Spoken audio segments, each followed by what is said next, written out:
할렐루야. 오늘 저희들 창세기 20장 9절에서 19절의 말씀을 가지고 창세기 강의 25번째 시간 말씀을 나누도록 하겠습니다. 우리 이 말씀 우리 지난 금요일에도 함께 나눴던 말씀인데 오늘 좀 거기에 조금 더 덧붙여서 좀 더 은혜를 나누려고 합니다. 오늘 저는 개인적으로 19절에서 10절까지의 이 묘사가 상당히 인상적으로 보여요. 저는 개인적으로 잘 못 죽여요. 벌레 같은 것도 웬만하면 안 죽이고 싶어요. 실은요. 그래서 집에 날라온 벌레들 이렇게 들어서 베란다 바깥으로 던지고 문을 닫아요. 정말 웬만하면 우리 식구들 난리 납니다. 그것도 그러다 떨어뜨려가지고 또 집에 또 날라다니고 어디 틈이 있는지 가끔 그렇게 벌 같은 것도 들어오고요. 날라다니는 게 가끔 들어와요. 그러면 이게 참 죽이는 게 그게 쉽지가 않아요. 그래서 웬만하면 이렇게 살짝 이렇게 가지고 바깥에다 내놓으려고 하는데 오늘 여기 이렇게 9절 10절 이렇게 보면 아브라함이 자기 아들을 이게 잡는 거거든요. 죽이려고 하는 건데 이렇게 정말 영어로 표현하면 드라이하게 정말 아무 감정 들어가 있지 않고 어떻게 마치 그냥 짐승 잡듯이 이렇게 묘사를 할까? 우리 같으면 여기에 할까 말까 고민도 했다는 둥 한숨을 한 10번 쉬었다는 둥 이런 얘기 나올 만한데 이런 얘기가 전혀 없어요. 누구는 이 9절 10절을 놓고 굉장히 자세하게 묘사했다라고 얘기를 하더라고요. 그렇죠? 칼을 손을 내면서 칼을 잡고 아들을 잡으려고 한다. 근데 이게 자세하게 묘사한 거냐? 난 아니라고 봐요. 이게 어떻게 자세한 거예요? 정말 그냥 짐승 재물 잡는 것처럼 아무 별 감정이 없는 것처럼 잡는 모습처럼 저는 보인다고 생각이 들어요. 전 짐승을 잡으려고 해도 아마 이거보다는 훨씬 더 여러 감정을 가지고 하나님 앞에 제물을 드리지 않을까라는 생각이 드는데 어떻게 이렇게 드릴 수 있을까라는 생각이 들어요. 그럼 아브라함만 그러냐? 아브라함만 그런 것도 아니죠. 이삭도 아무런 표현이 없어요. 아버지 제물은 어디 있습니까? 얘기 한마디 한 거 외에는 얘기가 전혀 없어요. 정말 아무 소리 하지 않아요. 산으로 올라가서부터는 이삭은 아버지에게 한 말이 한마디도 기록되어 있지 않아요. 어떻게 그럴 수가 있죠? 마치 마취를 하거나 기절시켜가지고 놓은 것처럼 세상에 어떻게 이삭이 한마디도 하지 않을 수 있을까? 아버지나 아들이나 정말 이 부분에 있어서 한마디도 하지 않고 이 모든 일들이 이렇게 진행되어지는 이 모습 속에서 이것이 매정하다, 어떻게 된 일이냐 이런 걸 떠나서 전 개인적으로 이 구절을 이렇게 보면서 어쩌면 아버지, 아들 이렇게 닮았나? 이런 생각이 들었어요. 아버지와 아들이 참 닮았어요. 실은 아버지가 아브라함이 하나님의 명령을 받아서 실은 이 모리아산이라고 그러죠. 나중에 성전이 세워지는 그 산이다라고 나중에 이제 성경에 해석을 붙이긴 하는데 그 산에 가서 하나님 앞에 제물을 드리려고 올라가는 과정에서 아브라함이 하나님께 일체 뭔가에 대한 얘기 없고 하나님의 명령에 의지해서 올라가서 예배를 드린 것처럼 이삭도 마치 아버지를 닮은 것처럼 아무 소리 하지 않고 아버지의 말씀에 순종하여서 산으로 올라가고 자기가 제물이 되어져서 제단 위에 놓여지는 가운데서도 전혀 반항이나 이런 얘기가 없다라는 이것이 저에게는 굉장히 인상적으로 느껴집니다. 어떻게 이런 일이 있을 수 있을까? 어떻게 이런 일이 있을 수 있을까? 궁금하지 않습니까? 지금 내 아들 잡으러 제물로 잡아가는데 어떻게 아브라함은 아무 말 하지 않고 이렇게 남의 자식 무슨 동물 하나 잡듯이 이런 마음으로 가고 이삭은 어떻게 아버지에 대해서 이렇게 한마디 없이 올라갈 수 있을까? 전 이거는 다른 거에 있지 않다는 생각이 들어요. 딱 하나예요. 우리가 지난해 말씀드렸듯이 아브라함이 하나님의 마음을 알았기 때문이에요. 또 이삭은 아버지의 마음을 이해했기 때문이라고 좀 다른 걸로는 이해가 잘 안 가요. 다른 걸로는 이 과정을 표현할 방법이 저는 개인적으로 없다는 생각이 들어요. 우리가 이 이야기를 읽을 때 예수님께서 십자가를 지신 이야기를 얘기를 합니다. 하나님께서 독생자 아들을 이 땅에 보내실 때 뭐 하려고 보내셨느냐? 목적이 하나님의 눈에는 뚜렷한 거죠. 십자가에 달려서 대속제물로 삼기 위해서 보내신 거예요. 그걸 예수님께서 아셨냐? 그건 모르겠어요. 아셨겠죠. 그런데 점점 예루살렘에 가까워질수록 예수님은 괴로워하셨습니다. 점점 힘들어하셨어요. 제자들에게도 내가 지금 올라가는 게 굉장히 의미가 있는 일이다라는 걸 거듭해서 얘기를 하는데 제자들 잘 못 알아들었죠. 근데 그 괴로워하는 심정은 점점 가까이 갈수록 힘들어하시는 것이 좀 역력하게 나타났어요. 그래서 이제 그 하이라이트가 겟세마네 동산에서 예수님께서 기도하신 거죠. 근데 예수님께서 그 십자가를 지러 올라가실 때 성경에 인용한 구절이 뭐냐? 아무 말 하지 않으셨다라는 거예요. 아무 말 하지 않으셨다. 내가 이걸 왜? 하필이면 나. 내가 아버지 어떻게 나한테 이런 일을 시킬 수 있습니까?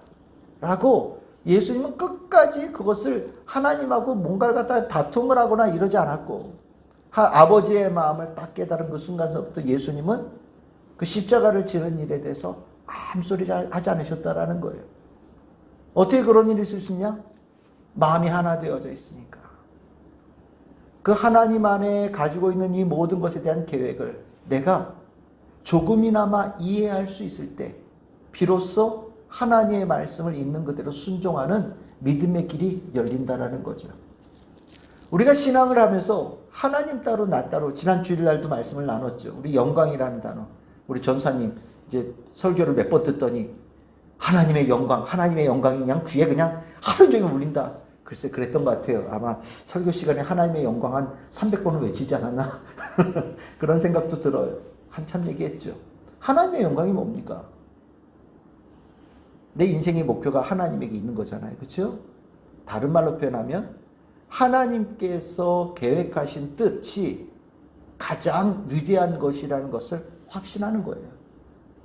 그것이 때로는 좀 어두운 길로 나를 이끌어 갈지라도, 때로는 좀 힘든 과정을 거쳐가게 할지라도, 때에 따라서 나한테 좀 무거운 짐을 지어질지라도 하나님께서 이 과정을 통해서 내 인생의 뜻하신 바의 그 목적의 열매는 가장 영광스러운 것이라는 것을 내가 확신하고 가는 거예요. 그 과정에서 필요한 게 뭐냐? 하나님의 마음을 내가 이해하고 같이 품는 거예요. 실은 우리가 감정을 가지고 있잖아요.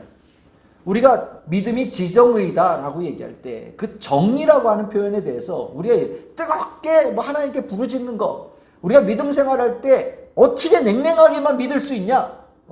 네 감정을 다 풀어서 뜨겁게도 부르짖고 막 열심도 뭐 해야 되고 뭐 이렇게 얘기를 하는데 저는 개인적으로 그런 표현은 조금 미흡하지 않나라는 생각이 들어요. 지정의라는 거에서 정의라는 게 뭐냐면 그냥 저는 개인적으로 차라리 이게 좀 맞는 것 같다. 하나님의 마음을 내가 이해하는 거예요. 머릿속으로 하나님의 말씀을 읽어서 그 말씀이 무언지 내가 분석해서 기억하는 것도 물론 믿음의 중요한 기반이 되어지지만 하나님이 인격체고요. 나도 인격체예요. 그렇죠? 그러면 인격과 인격이 만날 때는 서로 깊은 감정의 교류가 일어나야 되는 거거든요. 사랑한다라는 게 뭡니까? 뭐 중매할 때 양쪽에 서로 두 사람이 조건을 가지고 만나죠. 뭐 우리 중매에 무슨 뭐 알선 없애는 가면 조건 뭐 해가지고 만난다면서요. 몇 번의 만남의 기회를 준다고 그러더라고요. 조건으로 따지면 이미 내가 원했던 조건들을 적어냈고 그 사람도 적어냈고 두 개가 이렇게 어느 정도 매칭이 되니까 만난 거잖아요. 그러면 둘은 결혼할 수 있나요? 그렇지 않죠. 실질적으로 두 사람이 만나서 감정의 교감이 일어나야 되는 거예요. 그 사람에 대해서 내가 같은 마음을 품고 같이 알아가면서 그 사람에 대해서 내가 그 사람이 왜 그런 마음을 가지고 있는지 충분하게 내가 알게 되어지면서 그것으로 납득이 되어지고 그러면서 같은 마음이 교감되어지는 가운데서 뭔가 할 때 하나 되어지는 과정을 겪어내면서 실은 우리는 사랑이라는 감정을 조금씩 넓혀가기 시작하는 거거든요. 하나님과의 관계도 똑같아요. 예수님과의 관계도 똑같아요. 하나님의 마음, 예수님의 마음을 내가 알아야 돼요. 내 마음 하나님 알아주세요 라는 거, 실은 그거는 엄밀하게 얘기하면 기도할 필요도 없는 거죠. 왜? 하나님은요 우리를 잘 아셔요. 내가 너를 낳았다, 내가 너를 만들었다. 하나님은 우리의 모든 것에 대해서 정확하게 알고 계시는 분이셔요. 우리가 기도할 때 하나님 내가 얼마나 힘든지 하나님 아세요? 내가 왜 이런지 하나님 아세요? 하나님에 대해서 나 알아주는 사람 없다고 기도할 때 그것을 수도 없이 얘기를 하는 경우들도 있지만, 엄밀하게 얘기하면 그거 다 쓸데없는 기도인 것 같기도 해요. 중요한 건요, 하나님의 마음을 내가 이해하느냐에 달려있는 거예요. 하나님의 마음은 어제 마음, 오늘 마음, 내일 마음, 모레 마음 똑같아요. 하나님은 나에 대한 계획과 목적과 모든 것이 항상 똑같아요. 그 하나님을 내가 이해하게 되어질 때, 그리고 조금 그 하나님의 마음을 내가 알아가기 시작할 때, 느끼기 시작할 때, 그 가운데 있는 하나님의 귀한 사랑을 내가 알아가기 시작할 때, 비로소 믿음이라고 하는 이 관계가 굳건해지고 힘을 얻기 시작한다라는 거죠. 저도 이제 성경에 대한 공부들을 많이 하면서 우리가 같이 공부하는 사람들끼리 이런저런 얘기 많이 지내며 세미나 이런 거 많이 갔었거든요. 근데 갔다 오고 나면 뭔가 좀 드라이해요. 이게 마음이 편하지가 않아요. 기쁨이 막 올라오질 않아요. 왜냐하면 그냥 이렇게 가면 세미나 같은 데 가면 이게 논문 이렇게 발표하는 거 이만큼 주거든요. 그러면 앞에서 읽어요. 그 논문 쓴 사람이 읽어요. 읽고 나면 같이 이렇게 쭉 보면서 읽는 겁니다. 그러고 나서 그 사람 발표가 다 끝나면 두세 사람 정도가 이제 거기에 대해서 내가 이제 그 미리 원고를 받은 사람들이죠. 이제 이 논문은 어쨌다 내가 읽어서 어쨌다 얘기를 쭉 해요. 그러고 나서 몇 사람 질문하고 그러고 이제 박수 치고 끝나거든요. 근데 거기에 성경에 대한 분석이나 말씀들 이런 것들 역사적인 것들 얘기 참 많이 하는데 실제로 하나님의 마음 별로 얘기를 안 해요. 왜? 그건 학문적으로 논할 수 있는 영역이 아니다 보니까. 그러니까 어떻게 되냐면 세미나 한 10번 들어도 믿음이 잘 안 성장해요. 믿음이 성장하기가 쉽지 않아요. 근데 올해 믿음이 성장 언제 되냐?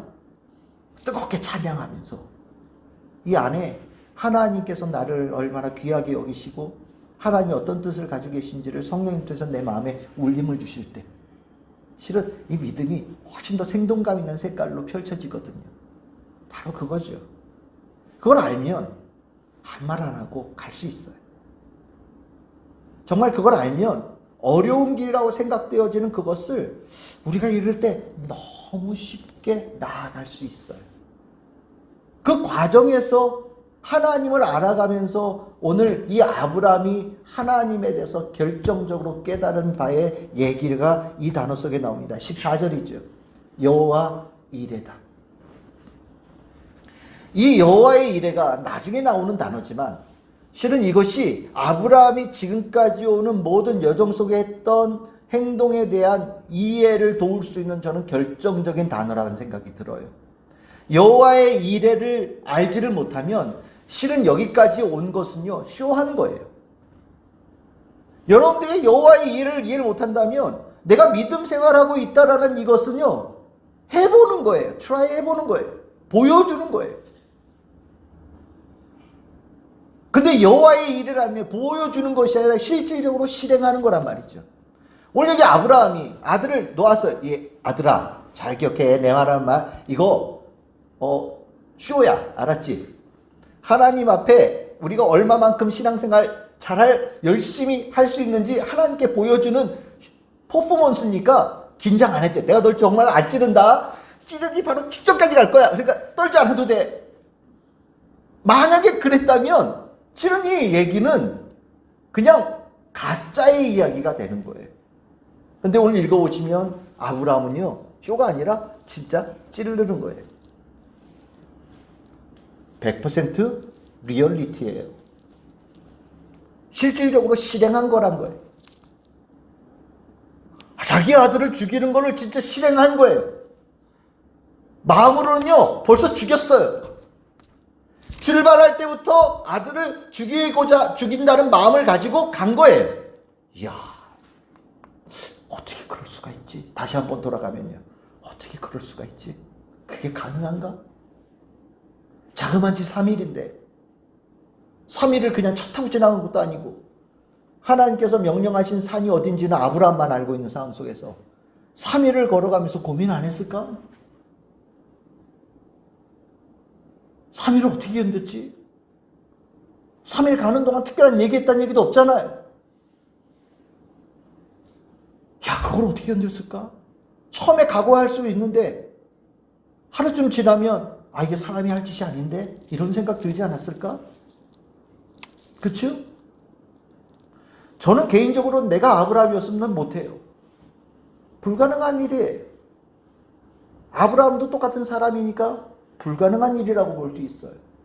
근데 아브라함은 그걸 해냈대요. 그러면 아브라함이 해냈으면 제가 늘 얘기하지만 우리도 할 수 있는 거예요. 왜요? 아브라함은 우리의 믿음의 제일 선배격이거든요. 우리가 가야 될 신앙의 제일 첫 번째 서 있는 사람의 모습이거든요. 아브라함이 한 거는 우리도 다 할 수 있는 거예요. 그러면 이걸 어떻게 할 수 있었냐? 열쇠가 여호와 이레였다. 준비해 놓으신 하나님입니다. 아브라함이 하나님의 명령에 의해서 출발할 때 그의 마음속에 확신 있는 게 뭐냐? 하나님은 이 모든 것에 대한 계획과 뜻과 성취와 열매를 이미 다 준비해 놓고 계신다. 하나님께서 모든 것을 준비해 놓고 계신 상황 속에서 나를 부르시고 나에게 실행하라고 일을 맡긴 거죠. 아브라함의 뭔가의 일에 따라서 이것의 결과가 달라지고 바뀌어진다면 아마 여호와 이레라는 말을 안 했을 거예요. 근데 아브라함은요, 자기의 인생을 쭉 보니까 하나님께서 이미 다 준비해 놓으시고 성취해 놓으신 상황 속에서 나보고 가라고 하는 거더라. 그거를 자식에 관한 문제, 땅에 관한 문제, 모든 것에서 이미 경험을 한 거잖아요. 그러니까 아브라함은 하나님의 마음을 알고 있는 사람이에요. 그 하나님의 마음은요, 하나님께서 미리 다 준비해 놓으셨다. 그러니까 저는 우리가 이 부분이 믿음 생활하는 부분에 있어서 굉장히 중요한 부분이죠. 하나님께서 우리들의 인생에 이미 준비해 놓으시고 계획에 대해서 이미 성취의 모습을 이미 완성해 놓으신 상태에서 우리 보고 가라고 명령하신다는 것을 안다면 실은 우리는 언제든지 넉넉하게 그 하나님께서 하라고 하신 그 모든 일들을 이루어낼 수 있는 믿음의 사람이 될 수 있다는 겁니다. 근데 우리의 믿음이 흔들릴 때는 언제냐? 하나님 여호와 이레라고 하는 이 개념을 머릿속에 가지고 있지 못할 때라는 거예요. 내가 하긴 하는데 진짜 될지 안 될지는 모르겠어. 내가 하라고 해서 하긴 하는데 이게 도대체 무슨 영광이 있으려고 이걸 하라고 그러는지 난 좀 납득이 되질 않아. 하나님께서 하라고 해서 하긴 하는데 무서워서 하긴 하는데 나 솔직하게 내 솔직한 마음으로는 안 하고 싶어요 라는 마음이 있다면 실질적으로 그것은 믿음의 모습이 될 수 없다라는 거죠. 우리가 하나님의 영광이라는 거, 정말 하나님 말씀대로 살면 그 인생이 영광스럽습니까? 저는 여러분들이 분명히 고백할 수 있기를 바랍니다. 영광스럽습니다. 하나님께서 의롭다고 인정하신 것보다 더 위대한 인생의 결과는 없습니다. 이건 분명히 고백할 수 있어야 돼요. 내가 그냥 신앙생활 하면서 잘 될지도 모른다는 생각, 그래도 안 하는 것보다 낫지 않겠어? 뭐 앞으로 일은 앞으로 있을 일이고 그래서 그냥 한다. 이건 믿음이 될 수 없죠. 얼마 가지 않아서 중단될 수밖에 없어요. 왜? 가면 갈수록 의심이 들거든요. 여기까지 왔는데 뭐 열매가 별로 없는 것 같아. 믿음이 이거 별거 없는데? 이런 생각이 들겠죠. 사단이 가만두질 않아요. 너 교회 10년 다녔는데 뭐가 변했니? 너 신앙생활 20년 때인데 뭐 네 살림살이가 좀 나아졌니? 사단이 아마 옆에서 이렇게 속삭일 거예요. 그리고 나면 계산 이렇게 보면 뭐 별로 나아지지 않은 것 같아요. 차라리 이 시간에 내가 딴 걸 했으면 훨씬 더 재물도 많이 모으고 뭔가 더 성공했을 것 같다는 생각이 머릿속에 막 드는 거죠. 그러다 보니까 에이 믿음은 별거 없네 라는 얘기로 그만두게 될 거예요. 실은 우리가 신앙생활하는 가운데 있어서 이미 나에게 영광스러움을 예비해 놓으시고 나를 영광스러운 길로 이끌어 가시면서 나는 하나님의 인도하신 대로 가고 있는 사람이라는 이 과정에 내 안에 있는 이 확신, 이 믿음이 우리의 신앙을 모든 것을 좌지우지하는 근원적인 열쇠가 된다는 거죠. 그래서 여호와의 이레라고 하는 이 단어는요, 굉장히 중요한 단어예요. 아브라함이 실질적으로 가졌던 믿음의 감정적인 부분에 있어서는 제가 보기에는 모든 것을 통합해 놓은 그런 말이 아닌가라는 생각이 들어요. 그러면 하나님께서 이렇게 준비해 놓으시고 이끌어 가셨어요. 그리고 나서 아들을 정말 아브라함은 마음으로는 이미 죽였고요. 하나님은 그 진짜 실행한 그것을 받으신 거예요. 죽이지 않았지만 이 마음속으로는 이미 아들을 죽여서 하나님께 제물로 드리겠다라고 실행한 그것을 하나님께서 보신 거예요. 그것만으로 100% 리얼리티라고 보신 거죠. 리얼한 거다. 그리고 하나님께서 그 소리를 막으시고 예배를 받으셨어요. 그리고 나서 하나님께서 이런 말씀을 하시죠. 12절입니다. 내가 누군지 알았다 라고 얘기합니다. 알았다. 이 아는 게 그렇게 중요한가? 그 아들을 이렇게 죽여서 하나님께 제물로 바치겠다라고 하는 것을 통해서만 하나님이 꼭 아시나? 하나님이 안 아시면 뭐가 좀 탈라나? 하나님 좀 모르시면 어때? 꼭 하나님 알아야 되나? 이런 생각 들 수 있어요. 하나님이 아셨다. 아니, 이전에 얼마나 많은 신앙 고백을 했었는데 굳이 이런 방법을 통해서까지 하나님께서는 아브라함의 믿음을 시험하려고 하셨나? 라는 생각이 들 수 있죠. 난 이렇게까지 하나님께 알아주는 거 원하지 않아요. 라고 얘기할 수도 있어요. 그렇지 않겠습니까? 저는 이 정도까지 안 해도 그냥 전에 했던 거 가지고 아는 정도만 해도 저는 충분합니다. 저는 이렇게까지 하나님께 알아달라고 애원하고 증명하고 싶지 않아요. 라고 얘기할 수 있어요. 우리가 신앙생활에서 이런 얘기 많이 합니다. 이렇게까지 교회에서 봉사하고 이렇게까지 하나님을 위해서 헌신하고 이렇게까지 내가 복음을 전하는데 수고를 해야 되고 이렇게까지 해야 되나? 안 하는 사람들 천진데 왜 내가 이것까지 해야 되지? 그냥 안 해도 나는 벌써 한 평균 한 80 이상 될 것 같은데 이러면 된 거 아닌가? 라는 생각이 드는 사람들이 있어요. 근데 그거는 다시 돌아가게 되는 거예요. 하나님께서 우리에게 인생의 영광을 목적을 하셨다는 걸 정말 알고 있는가? 그거는 네가 바라는 인생의 목표 아닌가? 이 정도면 됐다라고 선을 그을 때 그 선은 하나님이 선을 그은 게 아니라 내가 원했던 것을 어느 정도 이룬 거죠.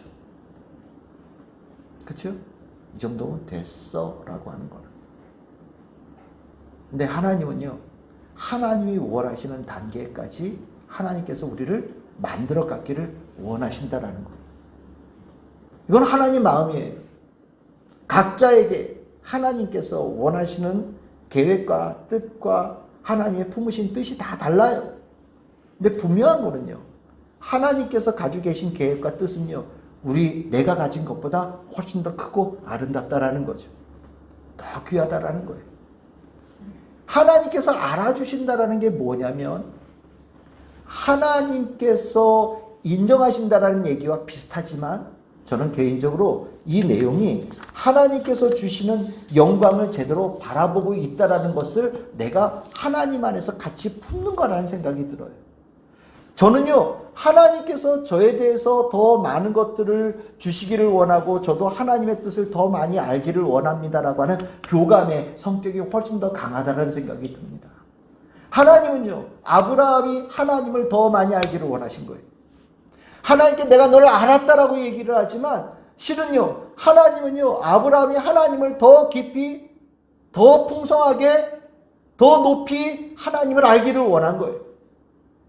그런데 아브라함이 이 과정을 통해서 정말 가장 깊은 단계의 희생과 헌신이라는 것에 대한 부분에 하나님의 뜻이 있다는 것을 분명히 깨달았다고 보여준 거거든요.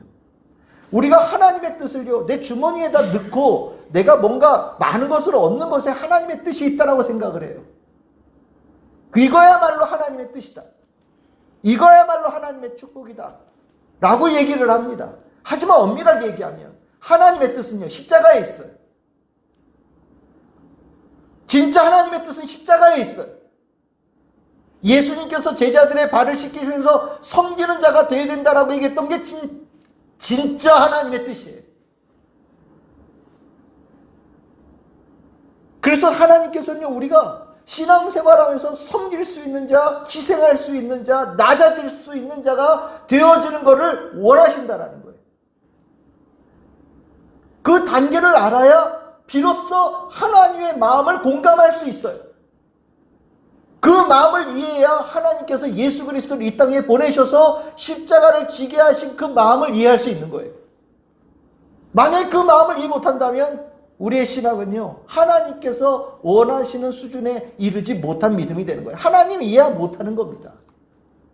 근데 아브라함은 하나님 앞에 자기 자식을 내놓는 희생, 헌신, 결단을 통하여서 하나님께서 가지고 계신 희생 속에, 헌신 속에, 내어줌 속에 가졌던 하나님의 마음을 아브라함은 조금 더 이해한 사람이 된 거예요.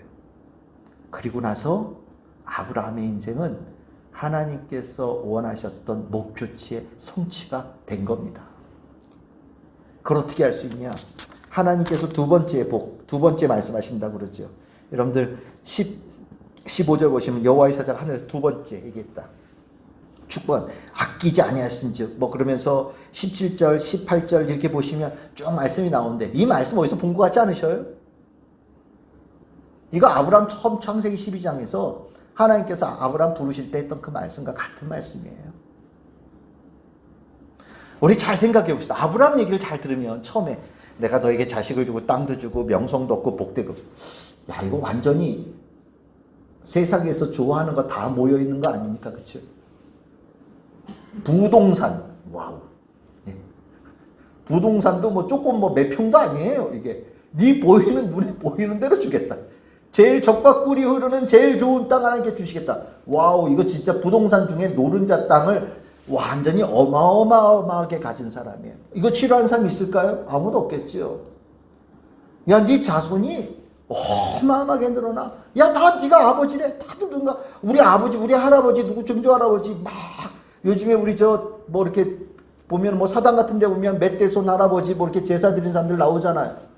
아이고 돌아가신 분이 누군지 모르겠지만 그 후손들 나와가지고 제가 당신의 후손입니다. 얼굴도 한 번도 못 봤는데 가가지고 1년에 한 번씩 제사 드린다. 그분이 살아있으면 아마 되게 기분 좋게 볼 거예요. 그렇죠? 아이고 저것들이 나한테 와가지고 네가 내 39대 손이냐? 이러고 보지 않을 거 아니에요. 그렇죠? 아브라함 자손이 그렇게 많다. 얼마나 기분 좋겠어요. 복 받는다니까 너무 좋죠. 이거 굉장히 육적인 축복 같아 보여요. 우리가 원하는 환경의 축복처럼 보여요. 아브라함이 원래 주셨던 축복이. 그런데요, 그 축복이 육적인 축복도 아니고 환경적인 축복도 아니에요. 그 축복은요, 굉장히 영적인 축복이에요. 굉장히 영적인 축복이에요. 그 영적인 축복이 될 수 있는 이유가 뭐냐? 바로 헌신, 희생, 섬김의 그 하나님의 마음을 깨달은 자가 되어지고 나면 이 하나님께서 주신 축복이 그것과 연결되어진다는 것을 깨닫게 되어지기 때문입니다. 땅 하나님께서 왜 주셨을까요? 아브라함에게. 세상에 압제당하던 자들이요, 하나님께서 아브라함을 통해 주신 이스라엘 백성 땅에 들어와서 자유함을 누리라고 주신 거예요. 그래서 그 이스라엘 땅의 곳곳에 하나님께서 세우신 성이 뭡니까? 도피성을 세웠잖아요. 그치요? 이스라엘 땅 중에서도 가장 하나님께서 그 땅을 주신 목적이 가장 뚜렷하게 나타난 도성이 어디냐? 도피성이에요. 도피성이에요. 그곳에 피하는 자는 생명을 얻어요. 바로 그거예요. 하나님께서 아브라함에게 주신 목적이 무엇이냐? 아브라함 잘 살라고 준 게 아니라는 거예요. 하나님께 주신 축복으로 많은 이들을 섬기라고 주신 거라는 거죠. 하나님께서 왜 아브라함의 자손을 그렇게 많이 주시겠다고 약속하십니까? 하나님께서 그 일을 하셨다, 계획하셨다, 성취하셨다는 것을 증거하라고 주시는 거예요. 증거하라고. 하나님께서 왜 아브라함에게 복의 근원이 되게 해주시는 축복을 주십니까? 세상에 복 없이 살아가는 사람들이 너무 많아서예요. 복이라는 것을 내가 요만큼 가졌을 때 다 빼앗겨서, 있는 것까지 다 빼앗겨서 하나도 없는 사람들이 너무 많기 때문이에요. 그래서 하나님께서 아브라함을 통해서 새 역사를 이루기 위해서 그 말씀을 하신 거거든요. 그래서 오늘 읽어보시면 여러분들 17절 18절 하반절에 뭐라고 나옵니까? 내 씨가 그 대적의 성문을 차지하리라. 네가 이 섬김과 헌신과 희생의 하나님의 마음을 알았느냐? 너가 이제 그 마음을 가지고 세상의 승리자가 되어지거라. 죽음의 도성의 문을 깨뜨리는 승리자가 되거라 말씀하신 거예요.